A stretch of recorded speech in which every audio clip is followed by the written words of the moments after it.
ACC officiating has always been a roller coaster, and Cal football fans, they just found out.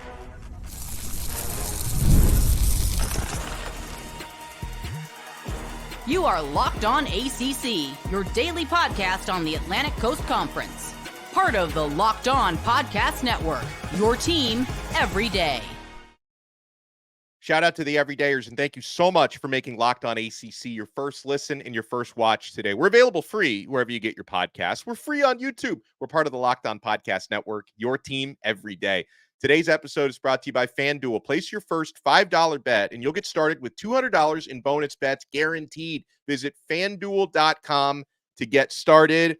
On this truly loaded episode of Locked On ACC, we're going to talk about the ACC Players of the Week because a certain quarterback in Pittsburgh has taken home honors every week that he's played so far this year. I want to talk about whether Clemson's stock rose or stayed the same after, a win against Florida State. But Alex Dono alongside Kenton Gibbs, as always, and we are joined by our resident Cal expert and talking head, Lawrence Ross. Now, Lawrence, listen, I know there's a lot to complain about, hopefully including the fact that your team didn't have the stamina to go 4 full quarters. All right, let me tell you this. Let's start off with an African proverb.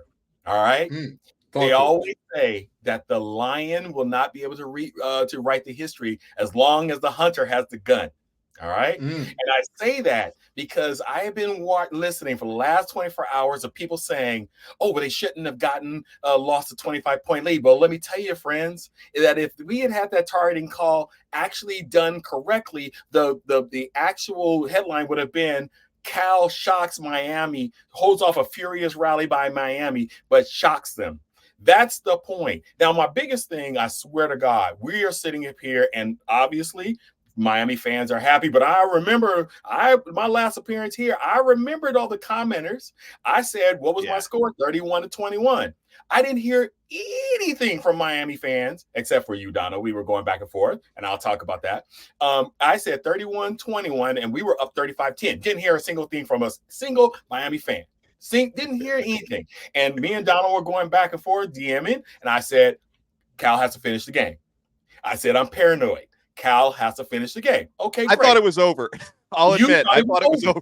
You thought it was over, rightfully, right? Okay, I did not think it was over. We played Cam Ward last year.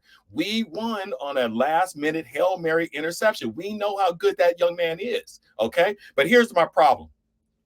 When we go into, I get a lot of Miami fans who have been coming at me about talking about, well, your team shouldn't have done this on the field. You shouldn't leave it up to the refs. The refs are there for a reason. The refs are there for a reason. We have 110 chaotic plays over and over happening.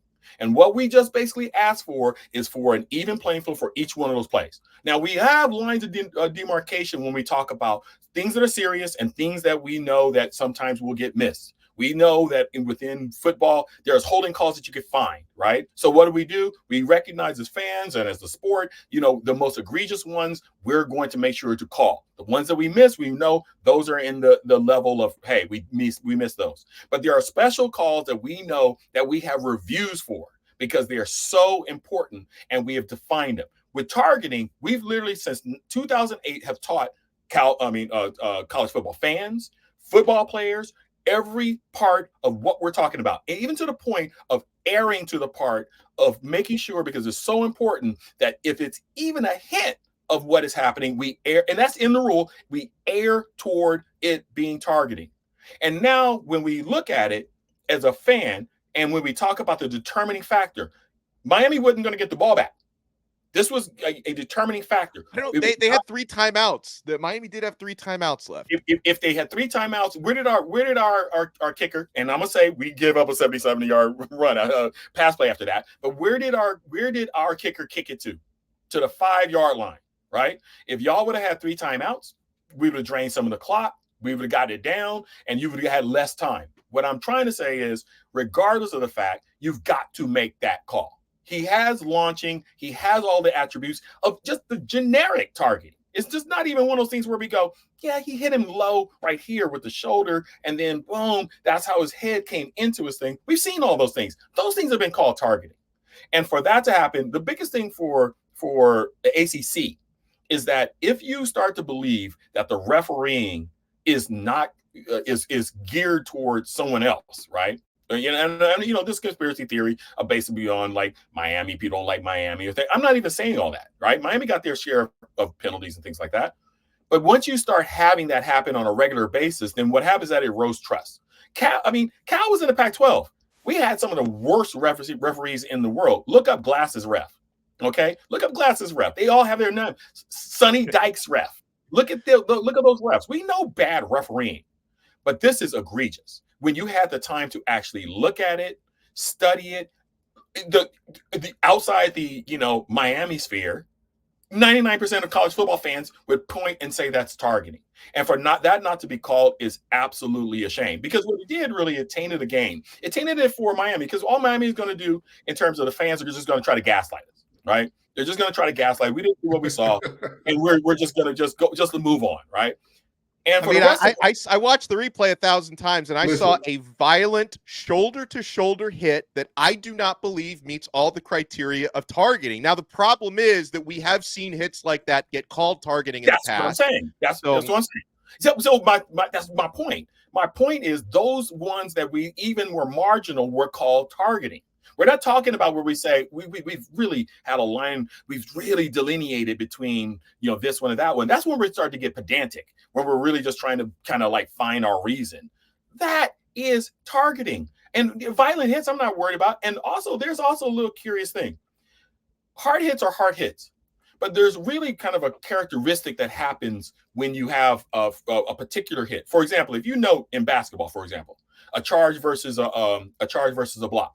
You will note how, in terms of a charge, how it all happens, right? The offensive player kind of like really loses the ball, they can't continue and things like that, versus a block in which they kind of maintain their integrity. In this, it was definitely a violent hit. That's not a problem, but it was up in the area exactly where they actually said. And I've seen it where people talked about even if it was a shoulder, they would still call targeting. I mean, really, look, I mean, disconnect the emotion of being, a win or lose. I'm not really caring about that. Sure. Cal can still win 7 more games, go 10-2. Great. That's fine. And this will be, nobody will remember this if, Miami goes and wins a championship. Nobody will remember this. But it really kind of strikes me as someone new to the ACC and listening to people talk about the ACC refereeing, about how fatalistic people have been about the badness of ACC refereeing. And remember, our emotions go up and down with 18 to 23-year-olds, right? It's kind of irrational in the first place to do that. But if you're going to play the games, if you're going to have those kids invest themselves in the games, mistakes, and so a lot of Miami fans were like, well, you shouldn't have done this, or if it happened late, or we can't decide again. Yes. You decide games based upon mistakes. Cal blew one coverage on defense, and allowed Restrepo, if I remember correctly. Restrepo to run for 77. One mistake, okay? Yeah. One mistake, and that had an impact, right? Well, refs have to get those calls right in order, because that had impact on Cal. Okay, so I think that got out. I'm going to tell you that was brilliant. I'm going to tell you this. Go ahead. It absolutely was, and it was brilliant, but he was wrong. He was wrong, but it was still brilliant. But this is, and ultimately, this is Lawrence touches on the exact same things that I said yesterday. In terms of, it's not about who the call is for, who the call is against, because I acknowledge with Dono, Chaney was down. Or is that the gentleman's last name for last year? One from last year, yeah. Chaney was down. And also, I will say, I saw, and Jaden Ott played a hell of a football game, but I saw him score a 66-yard alleged touchdown that was not reviewed, even though I saw photographic evidence of him being out of bounds. Right. I don't disagree with that. I mean, you know what? Here's the point. If he was out of bounds, Cal starts in wherever he was out of bounds, and we keep playing it. I mean, people have used that as a counter that there are bad calls all around. My point is, if that was unfair to Miami and was a thing for Miami, I don't want that either. I'm not sitting up here trying to get an advantage based upon non-calls. Yeah. I just want the calls to be consistent. I'm sorry, Ken, go ahead. I appreciate you saying that, because again, I am in the exact same place, which makes people believe that I am anti-Miami. And I'm not. I am in that exact same place of right. I know by the way that either of you are. Right. Of course. To be But honest, Donald, you're part of rational fandom. You're part of rational fandom, and that's the problem. That's fan is short for fanatic. Expecting fanatic to be rational is crazy. But in all seriousness, that is the point that I'm getting at, and that I think we will continue to see for so long, and who knows how long, maybe in perpetuity forever, because this is a situation where we continue to say it's not about Miami, it's not about Cal, it's not about SMU, it's not about Wake Forest, it's not about NC State, not about UNC, not about Virginia. It's about the fact that, like you've said, it erodes trust in the product that we constantly have to say, not just, well, let's just ignore the refs and play the best you can. It's the fact that we know at some point in time the refs are going to screw the pooch. You have to make this game so far out of question that refereeing can't matter, which to me, that's too much of an ask on 18 to 23-year-olds. And you look real quick. This isn't Cal's first go around with ACC refs. Remember, a couple of years ago, we played Notre Dame, and Notre Dame basically I think we were up 10-0. This is in the part of the game that it could go either way. But it was 10-0. We were controlling the game. It was a field goal. Notre Dame went up for a field goal, and they missed it. Right. Then we get a mysterious flag of offsides, and there was literally no video evidence or any type of evidence of being offsides. There's none. They couldn't even point to where they were offsides. And, Cal ended up losing on a Hail Mary, right? That's okay. That's fine. But when I look at it, you start building evidence. This is our first year. This is our first year in the ACC. Our two last games, two games that we've actually played, which were important, we had these types of game determinative types of things. I can't imagine what you all have been going through, because that was a level of incompetence. And like I said, don't get me wrong, even our Cal fan base doesn't have any anything against Miami. We just having fun with Miami and things like that. But the fact that we said that, if you looked at 99% of the college football fan base and you just sent them this and you asked them what do you think is targeting, that would be in the NCAA rule book for targeting. And now, again, we can look through the rule books. We can talk about defensive and non-defensive and all that things and what else you slide. It's the same. And I think when we go with our gut, we know what we truly are dealing with. Now, does it really matter? Hey, look, Miami, it would have been a nice scalp, to get Miami, right? Sure. Cal will, do their thing. And, our goal was 8 to 9 wins anyway. But I want to come back to your Miami fans, though, the ones who commented, after my last one.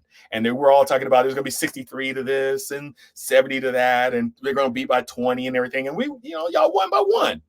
But did you believe what I said when I said about what my team actually is? And you're right. I said 31 and got 35. If they could adjust, our second, basically, what got 38. Yeah. Well, I want to continue. I want to talk big picture a little bit on Cal, since we have Lawrence on when we come back, because I think this is a good football team. And, I still have my concerns about Miami. I thought Cal played superb football. So you guys want to keep it locked. We got Lawrence Ross with us, Kenton Gibbs from Locked On Wolfpack. I am Alex Dono from Locked On Canes. We're only getting started on this brand new episode of Locked On ACC. Y'all want to keep it locked. My friends, it's time for our Roy Player of the Week.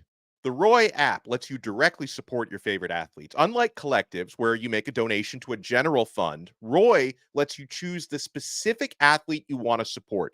You back the players you care about, and in return, get exclusive content after the season, like personal videos and updates. And the best part is, it's risk-free. If the athlete transfers or doesn't create the content, you get your money back. And this week, we have chosen for our ACC Player of the Week here on Roy, we're going with Eli Holstein, quarterback, redshirt freshman from the Pitt Panthers, who remains undefeated at 5-0, 381 passing yards, 3 touchdowns and an interception in a 34-24 victory against UNC.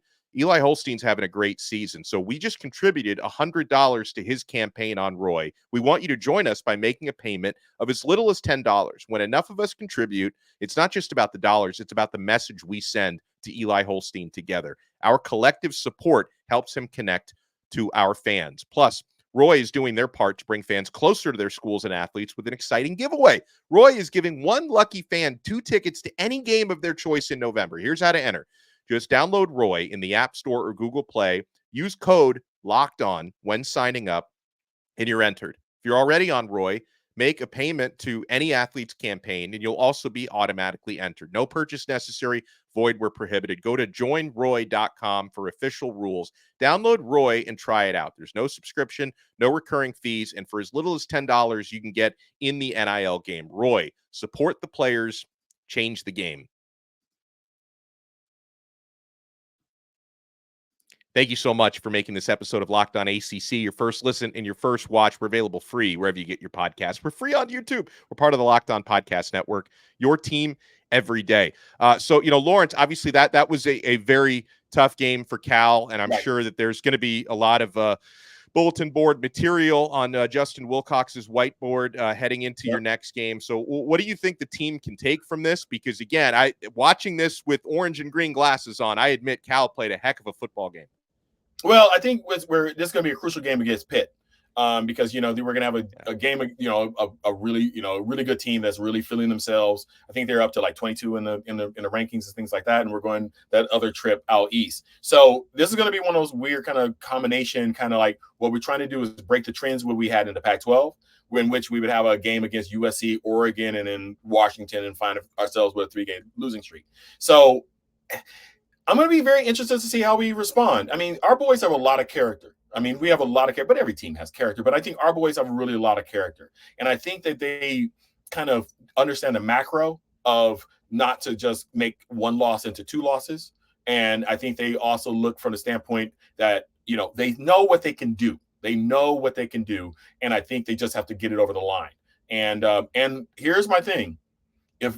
I think if my boys are able, if Cal is able to get at Pitt a nice scalp at Pitt, and to steady the ship, the rest of except for SMU, the rest of the season really sets up pretty damn well. Because I'm not trying to talk about your North Carolina State, but North Carolina State is there. An easy dub. Oregon State, Stanford, Wake Forest. Those are all winnable games.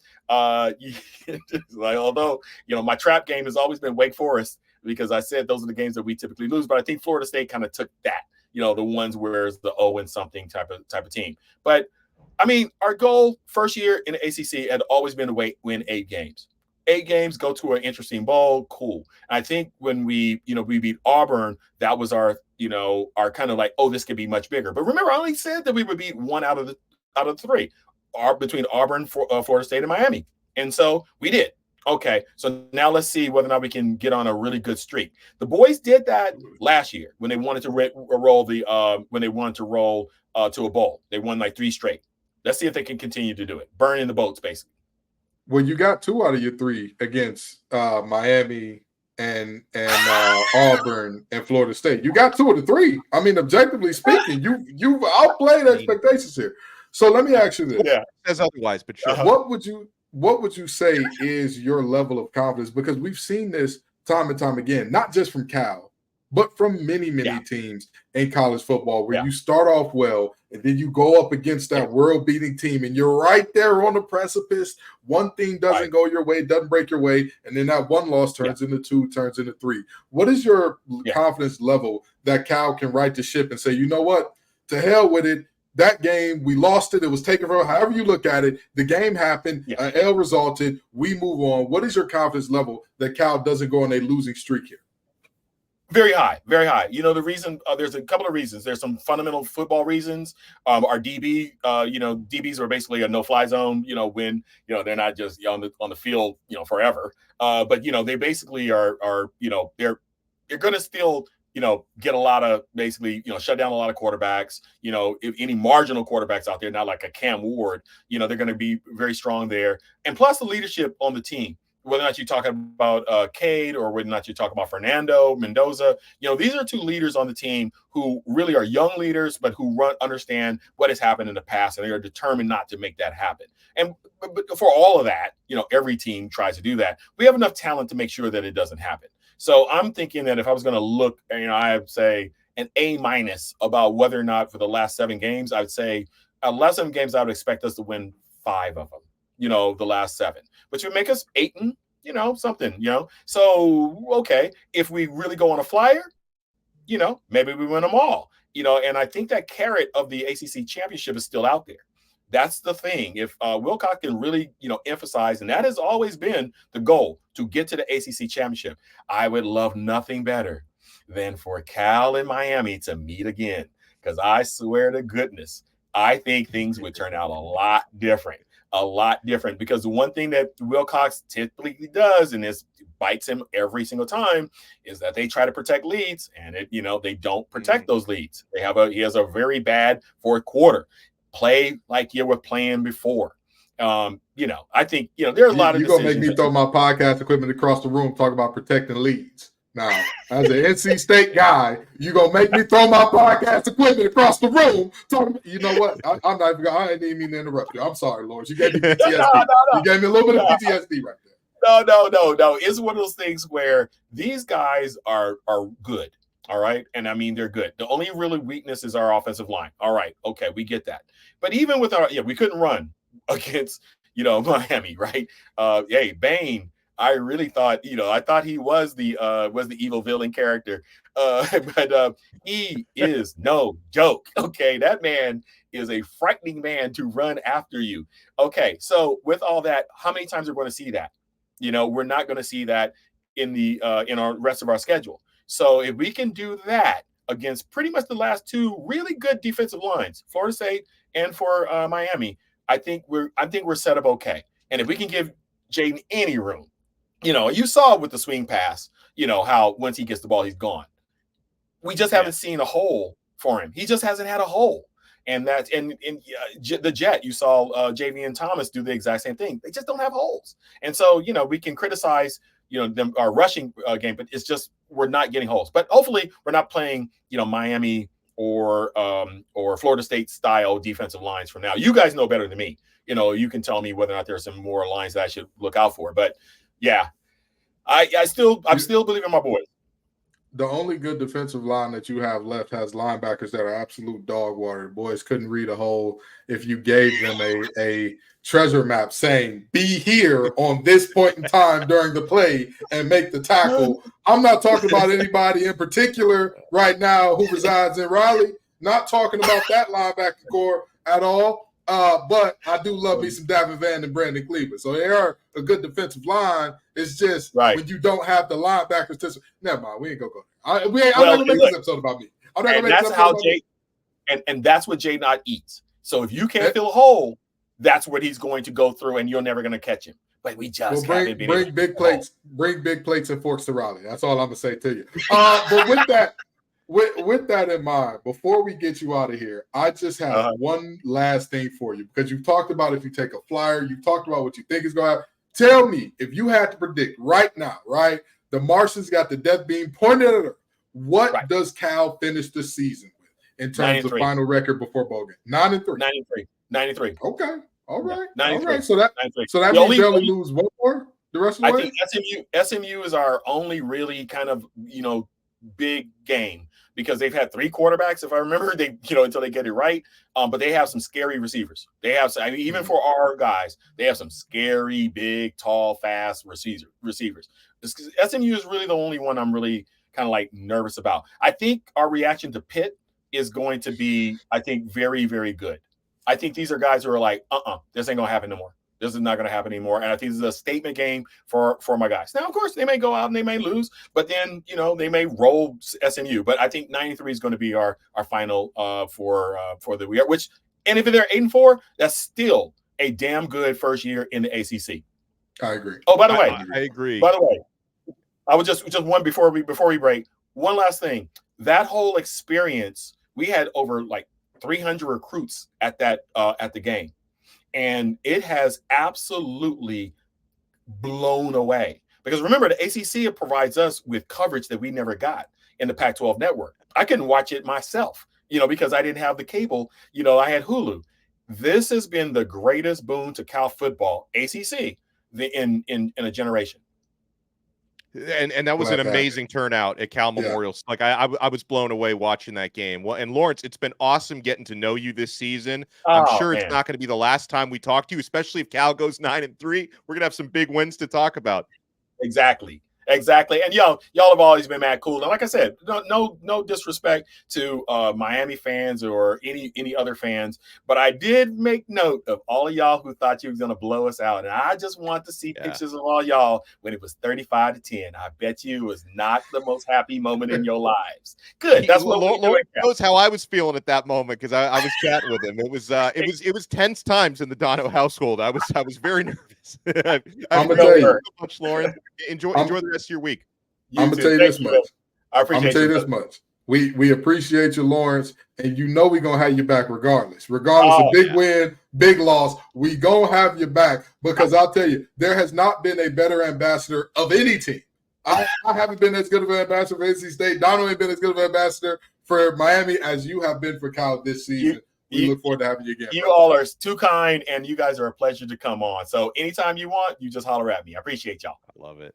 Great stuff there. Well, we're not done yet on this new episode of Locked On ACC, because we've got to talk about the players of the week this week, including, again, they're going to have to rename that ACC Rookie of the Week trophy. You guys want to keep it locked right here. We're not done yet on this brand new episode of Locked On ACC. Oh, and we are certainly not done, my friends, with FanDuel. This is America's #1 sports book. And okay, so my Miami -10 bet did not cash over the weekend, but we still had a lot of fun betting on our favorite teams. And if you're an NFL fan, I'm sure you are, you can start the season with a big return on FanDuel, America's #1 sports book. So when you get a hunch in the middle of the game, you can check out the latest stats, view live play-by-play, and so much more on the same page where you place your bets. You'll get started with $200 in bonus bets guaranteed when you place your first $5 bet. That's FanDuel.com. Folks, you want to check it out. It's America's #1 sports book. Thank you so much for making this episode of Locked On ACC your first listen and your first watch today. Kenton, before we get into to ACC players of the week, Clemson covered the spread against Florida State. I've noticed some folks, including Eric McLean at ACC Network. I'm not going to argue with it. It is what it is.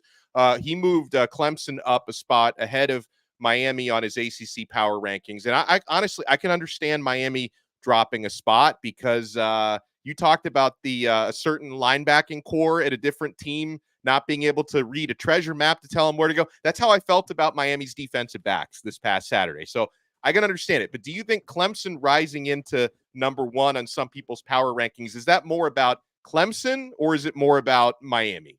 It's more about Miami, and more so, I'm going to say this, and please do not take this the wrong way. Actually, I don't give a damn. I know y'all going to take it the wrong way. It's more about ACC officiating. That's really what this is about. People know, hey, Miami should have lost that game. That should have very well been a loss for Miami. I don't know. I know two of those people. I know you and Lawrence Ross. I know a lot of other people who don't feel that way. Here's the deal. Anybody who put Clemson in front of Miami, I guarantee you they're in the same boat, because there's no other rational reason to put Clemson beating a Florida State team. Did they beat them by more than Memphis? I mean, is that why you would want to move them in the first? Is that the bar? That's not the bar. The bar is, hey, we believe that they're the only team in the ACC that rightfully their one loss came against a top team, to where you're thinking, hey, this is a top 5, top 10 team in America. That, to me, that's what I mean by that's an indictment of the officials, because people don't believe that Miami rightfully won that game, in my opinion. That's the sentiment that I've seen from most of the shows where people said, hey, Miami doesn't belong at #1. That's been the sentiment that's expressed. Right or wrong, whether or not you agree that it was targeted or not, I think we can both agree, if you watch the shows where they're saying, hey, Miami is now #2, here, I've still got Miami at #1. Regardless of what the rest or who bailed out who, undefeated. Don't give a damn, undefeated, okay? That's the reality. I live in reality. If ifs and buts were berries and nuts, squirrels would never starve. But we live in the real world. We live in a real world where it does not matter what you think, what should have happened, what happened. And to me, Miami is still #1. But again, with people making Miami #2, it is purely an indictment of the referee and the fact that Miami has played 2 extremely close games against teams that are not viewed as, hey, you should struggle against this team. Although I will say this, that Virginia Tech loss to Vandy looks a lot different than it used to these days, Sure doesn't does.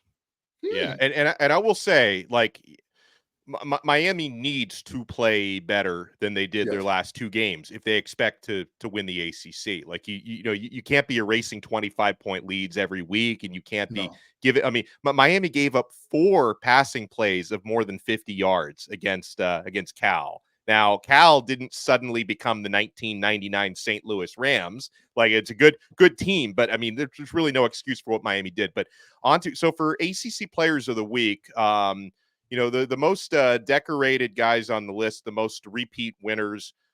Cam Ward wins quarterback of the week for the 4th time this season. But how about Eli Holstein? Eli Holstein of Pittsburgh has played in 5 games because Pitt has already had their bye week. So he's played in 5 games. And in every game he's played, he's won ACC Rookie of the Week honors. The only time he missed it was during the bye week. So Kenton, at this rate, they're going to have to rename that the Eli Holstein Rookie of the Week starting next year. Absolutely. That young man is lighting the world on fire. He is showing something that none of us knew. And let's be very honest about this. Narduzzi didn't even know that he had this in the spring because, Dono, you were at Media Days. Was there a quarterback from Pitt there? Yes. Was his name Eli Holstein? No. Okay. So he has completely changed what our expectations are of him. But not only has he changed expectations, as expectations has risen, he's met them. He's met them. He's shown up and shown up. People said, all right, you're going to start playing real defenses eventually. And he's like, oh, really? These are the real defenses? He's still feasting. He's having a great time.